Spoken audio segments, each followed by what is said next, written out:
nefropatia por IgA ou doença de Berger. Se você tem esse diagnóstico e quer entender um pouquinho mais sobre essa nefropatia e saber quais são os cuidados com a alimentação que você deve ter para preservar a função dos seus rins, fica comigo neste vídeo que eu fiz ele para você.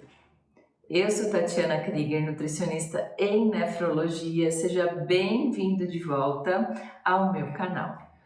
A doença de Berger é considerada uma das glomerulopatias mais comuns no adulto e, na imensa maioria das vezes, ela é primária, ou seja, ela não é secundária a nenhuma outra doença.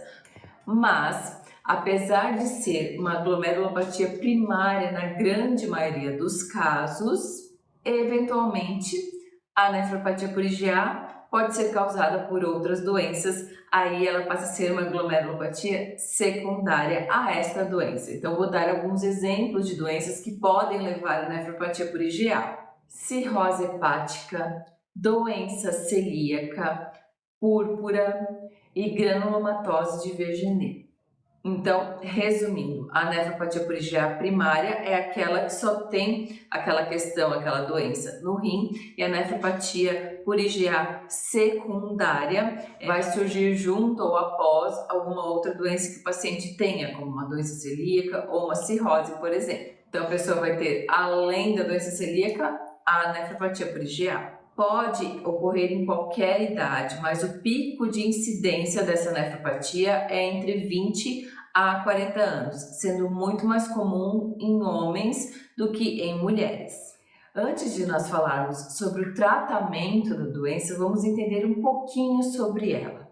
IgA ou imunoglobulina A é um tipo de anticorpo produzido pelo nosso organismo para defender as mucosas tanto do trato respiratório quanto gastrointestinal.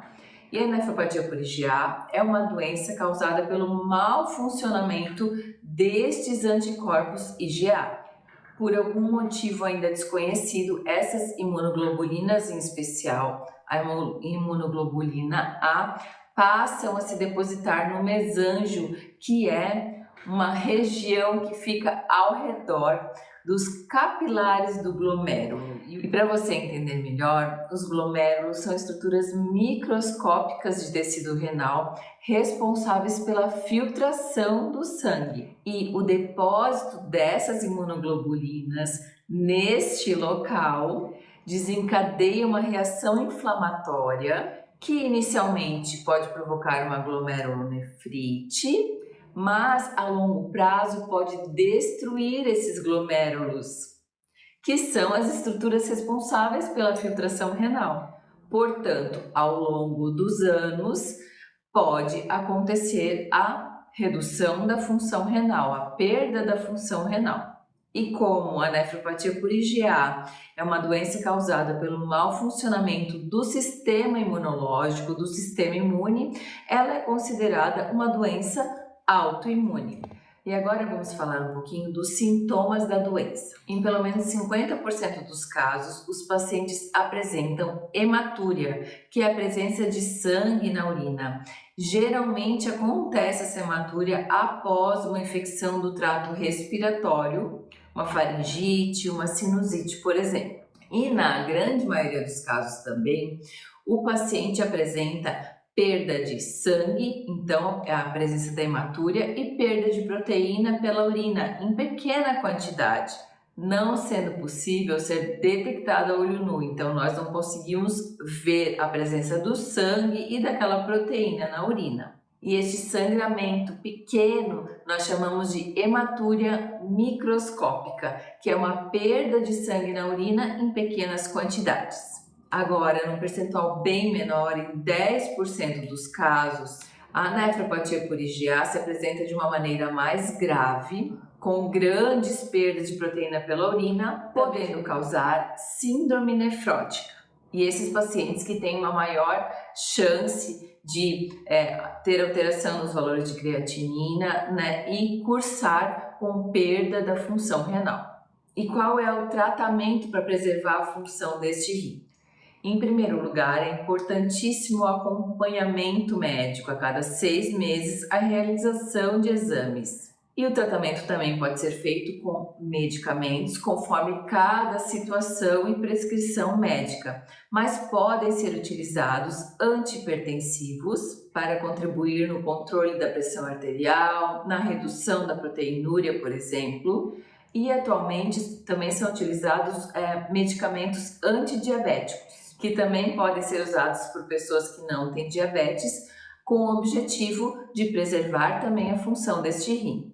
Outra classe de medicamentos utilizados no tratamento da nefropatia por IgA são os imunossupressores, quando temos uma proteinúria importante. Então, os imunossupressores, como corticoides, podem ser utilizados para pessoas que têm uma proteinúria realmente elevada. E qual é o tratamento dietoterápico? Vamos falar então um pouco sobre a alimentação. Importantíssimo, controle no consumo de sódio. O excesso de sódio pode elevar os níveis de pressão arterial e aumentar significativamente a perda de proteína pela urina. Então, a recomendação é ter uma dieta baixa em sódio, com menos de 2.000 miligramas de sódio ao dia. E como conseguir isso? Primeiro passo: evitar ao máximo alimentos industrializados, ultraprocessados de todos os tipos. Cuidado no seu dia a dia. Evitar temperos industrializados, embutidos, salgadinhos, bolachas industrializadas, pães industrializados, sucos em pó, refrigerantes, enfim.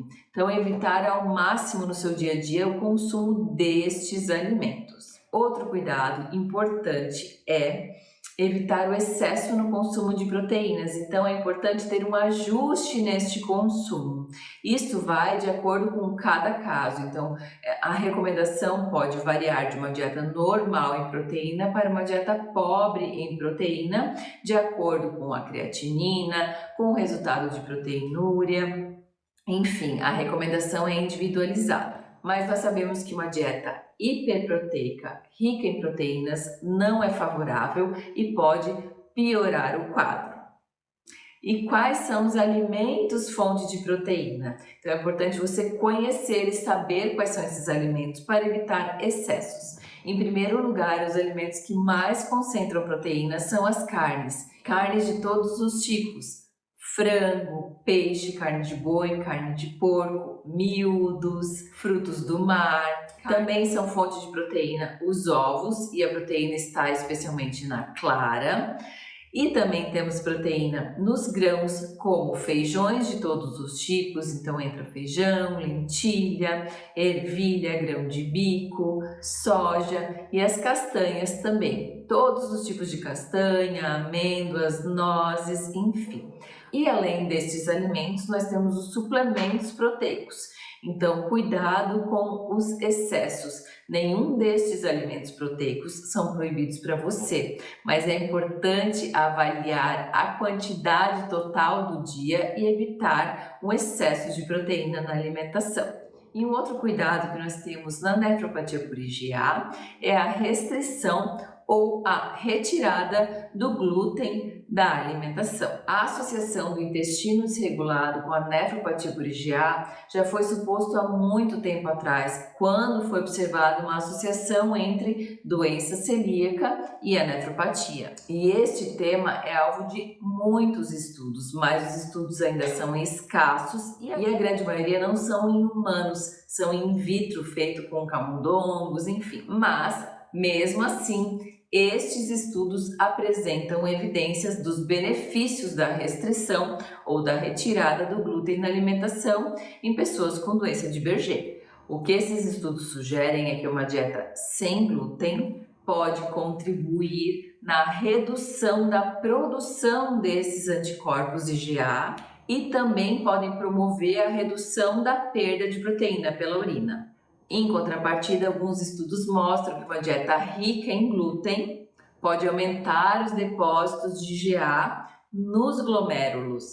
Então, a restrição de glúten glúten ou a retirada de glúten não é algo totalmente comprovado, mas sim, há evidências que pode favorecer na preservação da função renal desses pacientes. O intestino das pessoas com nefropatia por IgA tem sido muito estudado realmente. E mais um cuidado que deve ir além do controle no consumo de glúten. Então, cuidar da saúde intestinal é primordial para quem tem nefropatia por IgA. E nós podemos começar esse cuidado com pequenas atitudes simples, como a inclusão de frutas e de vegetais no dia a dia. Importantíssimo o consumo desses alimentos para a saúde intestinal. O consumo de fibras também pode favorecer na saúde do intestino. A adequada hidratação também favorece a saúde intestinal. E além de todos esses cuidados, um estilo de vida saudável sempre vai favorecer. A prática de atividade física, por exemplo, pode contribuir para a saúde do intestino, para a manutenção de peso, evitar ou controlar uma pressão arterial, por exemplo. Cuidar da saúde do sono, evitando o estresse, também pode te ajudar. Bons hábitos, com certeza, sempre vão te ajudar. Eu espero que você tenha gostado desse vídeo. Se você gostou, dá um joinha para eu saber que você gostou. Se ainda não está inscrito aqui no canal, se inscreva porque tem vídeo novo toda semana para você. E aproveita e compartilhe esse vídeo com todo mundo que me ajuda muito, muito aqui no canal. Um beijo e até o próximo vídeo.